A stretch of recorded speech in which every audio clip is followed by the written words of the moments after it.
welcome back to my YouTube channel. So today I have the 2020 Lincoln Aviator Grand Touring Hybrid.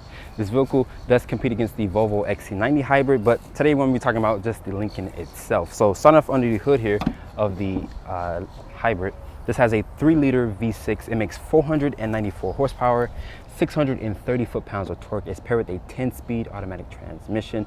Fuel economy with the gas power alone is around 23 mpg, and Lincoln also paired this with electric motors, so you get around 21 of electric range only, and combining those numbers together it's 56. So this is a very fuel efficient SUV if you're looking for something that's very fuel efficient. And this is also faster than the actual current outgoing Lincoln Aviator. So the Grand Touring is a little bit more heavier too. This one weighs in about 5,673 pounds, and premium fuel is recommended. But closing the hood here, this exterior color is so nice with the chrome accent. It's not too much chrome for me. I actually like how it has some chrome here and there. The center emblem here for the Lincoln Aviator is blue. That's how you would know that this is actually the electric hybrid trim here. You also have these full pixel LED headlights that actually swivel. And when you approach the vehicle with your key fob, the lights will do a little dance for you. You also have LED turn signals with LED daytime running lights. You also have LED fog lights to the lower part of your bumper with front parking sensors. But I want you guys to comment down below if you actually found the Aviator to be very attractive. Me personally, I think it does look better than the actual XT6. I want you guys to just comment down below what you think about the Lincoln Aviator. But overall, we're going to take a look at the side profile. The side profile of the Lincoln Aviator, starting with these wheels. These are a 275/45. Also have a 21-inch rim. On the gas power models, Lincoln will give you a 22, which is the norm for these size of wheels on an actual SUV. But since this is the actual hybrid trim, Lincoln gives you a 21-inch rim. I just like the silver and black finish. You also have 4 disc brakes for all 4 wheels. Your Aviator name, which is spelled out here, which is blue to signify that this is the actual hybrid trim. Open up this charge port here. It takes about 2.5 hours basically to get fully charged here. And Lincoln does give you some cables in the actual cargo compartment.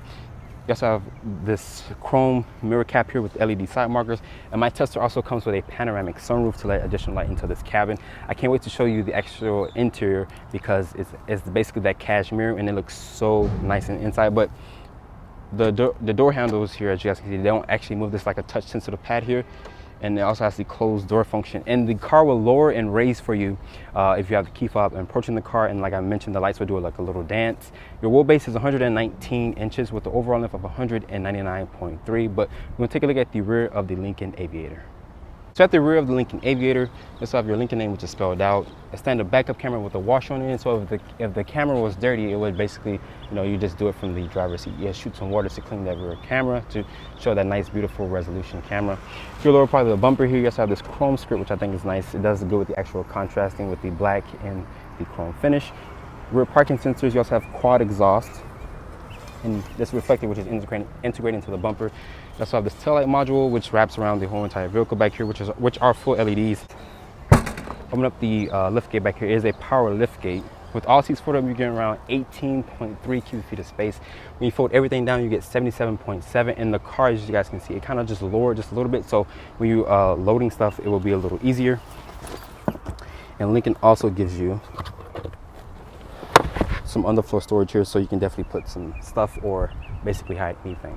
So I have the key fob for the 2020 Lincoln Aviator Grand Touring Hybrid. As you can see, the same Lincoln key fob that Lincoln has been using for a while. You also have a unlock, lock, remote start, also for your tailgate release, and a panic button. So walking up to the Lincoln Aviator, and the car will basically lower itself by 5 centimeters. As you can see, this little touch sensitive pad back here behind the door handle. You can just press it and the door will open. Open up the interior here. My apologies for the airplane, but I'm by the airport. But open up this interior here. This is the cashmere interior. As you can see, you also have a 3rd row to accommodate your whole entire family. The materials in here are going to be a soft touch ejector molded plastic. You also have the 30-way perfect position seating, 3-person memory seats. Your lock controls are here, mirror controls. It is express up, express down for all 4 windows. And this is how you actually open the door, because there's no actual handle. And if your car or anything, if the battery were to die, Lincoln gives you this emergency latch here to open the door manually. You also have a cup holder and additional storage. Like I mentioned, this is the 30-way driver position seat, so there's no buttons and stuff here. They're going to be actually on the door panel. Your steering wheel is going to be a power tilt telescoping. Your headlight control fixtures are here, your trunk release, and your fuel cap opener here as well. But getting inside the Aviator, closing the door, The door sounds nice and solid, but my tester has the actual soft close function, so you have to worry about slamming the door. Actually, like how the car greets you. But so to start up the Aviator here, just put your foot on the brake and press the start button here. As you can see, the car is already on because this is the actual hybrid trim, so there's no combustion engine noise at all. Actually, like the steering wheel controls here, they illuminate if you were in a different part of the section. As you can see, you click the actual cruise control settings here. My apologies for the AC, but it's kind of hot outside today. But you can actually set the cruise control how the way you like it. But if you want to go to a different function, as you can see here on the steering wheel, it will illuminate a different part of the section, so it won't be too much lights if you're driving at night, which is a nice feature. You also have your voice command controls here. You also have paddles on the Grand Touring Hybrid. Your shifter is going to be here, which is the piano shifter. Putting your foot on the brake and pressing the R for reverse. You can see this resolution camera is so nice, so clear. You also have trajectory where distance marking. You also have front and rear parking sensors. You also have a top-down 360 camera. Lincoln does a good job with that. Putting the Aviator back into park here. You also have different buttons here. As you can see, going into here, you can turn off your stability control and the auto hold function. There's no actual physical button here, so you have to go through the infotainment system here. You also have navigate to park with that park assist. So basically, the Aviator will definitely park itself. You also can click here for that 360 camera and different views and so forth.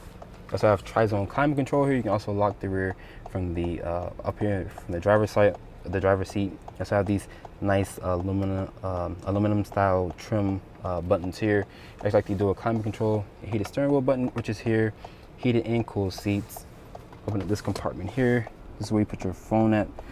You also have a USB-C, a USB port. Nice cup holder here. Shout out to Canada Dry. I need a sponsor. This is my favorite ginger ale drink, but as you guys can see here, it fits my ginger ale just fine. The materials on the upper part of the dashboard here is gonna be a nice soft touch ejecting molded plastic. I saw more of that piano trim here. Actually, like the wood styling trim. As you can see here, let's have this small little Lincoln badge here. That's like a little small little detail if you really pay attention to it. Electronic parking brake. You also have different drive modes here. It keeps telling me that the car is low on fuel, which I know already, but thank you for reminding me. You also have Excite, Converse, normal, slippery, deep condition, so like dirt, sand, or mud if you were stuck somewhere. You also have a pure EV mode, and this thing does drive on 21 miles of electric range. So if you stayed a little closer to your job, or you just want to just commute to the grocery store or to pick up your kids from school, you can definitely do so. As you can see, the blue meter here, which is for the electric range system, or basically tell you how many miles you're having to empty. But with this thing fully gassed up and fully charged with the electric motors, you can get up to 460 plus miles into actual empty. The center console here is nice and padded. A very decent sized compartment here. Your wiring charging pad is going to be inside here, which is a nice touch, so you won't be distracted. You also have a 12 volt inside here. Closing this down, it's nice and padded. Honestly, it feels so soft. Going back here through the infotainment system. The system's very fast. Go to your navigations here. As you can see, it's very snappy. It's not like the Sync 3. The Sync 3 kind of lags here and there, but that's when the car starts up. But anything like I mentioned before, the Sync 3 is just like any other infotainment system. Sometimes it processes very fast and sometimes it doesn't, but that's just technology in general. Overall, this screen size here is very nice. It's not like how it is in the actual Ford Explorer, which is just a vertical style tablet screen that Ford just smacked on. But this layout here is very, very clear, very nice resolution. The seats, like I mentioned, they're 30-way, and they actually hold you in place. The seats look so futuristic, and actually like the seating on the actual Aviator. Up here, you have a sunglass holder, LED lights throughout the whole entire cabin, and actually touch sensitive, which is another nice luxury feature. You also have your controls here for the panoramic sunroof. It does let an additional light into this cashmere inspired themed cabin. But overall, the materials in here are very premium, very nice touch in certain spots that I've seen. But overall, let's take a look at the back seat of the Lincoln Aviator. So get into the second row of the Lincoln Aviator. My tester here has captain's chairs. Closing the door. Remind you, like I mentioned in the front, has a soft close function. You also have these retractable sunshades here, so you can block out additional lighting from the sun. LED lights are going to be all over the cabin. I actually like these captain's chairs. They're very plushed. You also can slide them forward and back to accommodate that person that's in the third row. And Lincoln raised the legroom back here at 40 inches of legroom. 2 mat pockets. You also have this center stack here. You can mess with the actual radio and stuff up in the front. With rear vents back here, you also get 2 fast USB and USB-C. You also have a household outlet. The center console here, you can open up the actual panoramic sunroof with the actual shade part. Open this little cubby up here is additional storage. 2 cup holders. Overall, we're going to take a look at the third row. And so to get into the third row of the Lincoln Aviator, you can press this little black button here. The seat will hydraulically slide forward, but just a little push here, the seat will go forward. It reveals a nice aisleway to get into the third row. But getting back here, the materials and stuff going to be hard touch plastic. You also have air vents back here. The headliner here is going to be a suede Alcantara. There's no USB charging ports back here, but you do get 3 cup holders. The seats, they're kind of low to the ground for my taste. Maybe like in the the XT6, the seats sit a little bit higher compared to the actual Aviator. But the seats, they didn't cheap out with the third row. The seats are nice. They have that nice high quality leather. Actually like this cashmere interior like I mentioned in the front. The footroom back here is pretty decent, but I would recommend the person that's in the actual second row just to push the seat just a little bit further so I can have a little bit of footroom. But the center console here does cut into the third passenger if you want to sit a little small child here, because you can't really put your foot too far under the center console. But overall, we're going to take the Lincoln Aviator out and see how it actually performs. Start off in the 2020 Lincoln Aviator Grand Touring Hybrid. So, come on. This car feels so refined, it feels so good, but I'm gonna do a slight acceleration run. It's in pure EV mode, so I'm put my foot on the brake and hit the, oh god. And that's just with only electric only. The torque pull in here feels so good. This thing has tons and tons of torque. I feel like it has a little bit more. It has 630 foot-pounds of torque compared to the gas-powered Aviator. It makes about 415 foot-pounds of torque. The suspension feel in here feels very good. The ride quality is very soft. It doesn't feel as like squishy, if you guys see where I'm coming from. But the suspension feel feels good in here. This also has the air suspension, so when you approach the car lowers.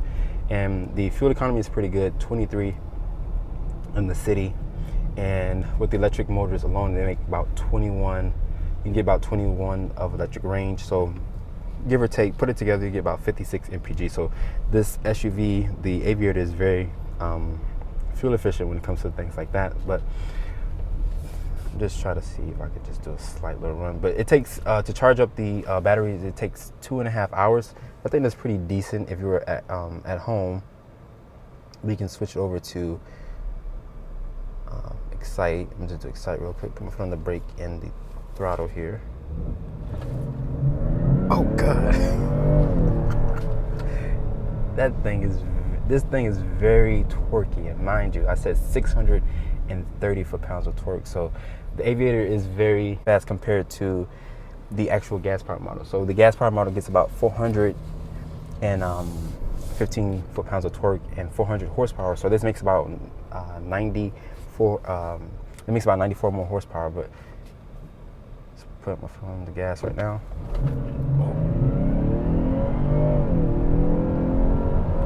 Yeah, this thing has power like out of the world. You would smoke any and everybody. People think, oh, it's an Aviator, it's gonna be slow. It reminds me of my grandpa's old car, but in actuality, it's really not slow. But like I mentioned, this thing is very fast. It takes off very good. The acceleration is very great. Fuel economy, like I mentioned, you get 56 combined with the 21 miles of electric range. So it's very fuel efficient in my honest opinion. But overall, the Aviator does perform better than the Volvo XC90 that I drove not too long ago. But like I mentioned, this vehicle is very well-rounded, and it's a little pricey, but you have to pay that pretty penny to get the luxury feel of a Lincoln Aviator. This also has a 10-speed automatic transmission, so it does shift fast, and the sound you're hearing is being played through the actual speakers. But like I mentioned, the Aviator is a very well-rounded SUV to carry you, your family, and friends around on a long road trip. Like I mentioned, the thing goes over bumps just fine.